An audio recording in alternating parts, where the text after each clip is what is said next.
Arrest చేసిన దాంట్లో మళ్ళీ కాంగ్రెస్ ఎవరు బీఆర్ఎస్ ఎవరు చూసి బీఆర్ఎస్ వాళ్ళు ఎవరు కేసు పెడుతున్నారని కాంగ్రెస్ వాళ్ళు వదిలిపెడుతున్నారని నడుస్తుంది చరిత్ర. ఎంతవరకు వాస్తవం మరి పరిశీలిస్తాం.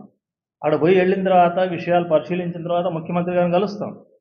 అయ్యా ఈ పొరపాటు జరుగుతున్నాయి, సరి చేసుకో, నువ్వు చిరకాలం పరిపాలించాలని మేము కోరుకుంటున్నావు, ఇప్పుడే దిగిపోవాలని మేము కోరుకోవట్లేదు, కేటీఆర్ కోరుకున్నట్టు లేదు కేటీఆర్ పార్టీ నాశనం కావాలని నువ్వు కోరుకున్నట్టు, అది మీ ఇద్దరు చూసుకోండి. టికెట్ లేని సినిమా చూస్తున్నారు అందరు ప్రజలందరూ. రోజు మీరు మాట్లాడుకున్న బూతులు లంగాలని ఒకడంటాడు, లఫంగులని ఒకడంటాడు, బడుద్దాయలని ఒకడంటాడు, సన్నాసులని ఇంకొకడు అంటాడు. ఇది ప్రజల్ని మాత్రం సన్నాసులు చేయకండి. మీరు కానీ సన్నాసులు కానీ లఫంగులు కానీ లంగాలు కానీ. కానీ ప్రజల ఆలోచనలు, ప్రజల క్షేమం, మీరు చెప్పిన వాగ్దానాలు అమలు జరపాలి. దానికోసం సిపిఎం నిలబడుతుంది, ప్రజాక్షేత్రంలోకి వెళ్తుంది.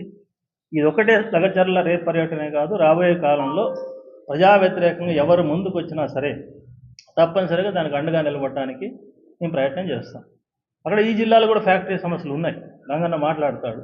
వాటిల్లో కూడా ప్రత్యక్ష కార్యాచరణకు సిపిఎం పార్టీ ఇతర ప్రజా సంఘాలతో ముందుకెళ్తుంది.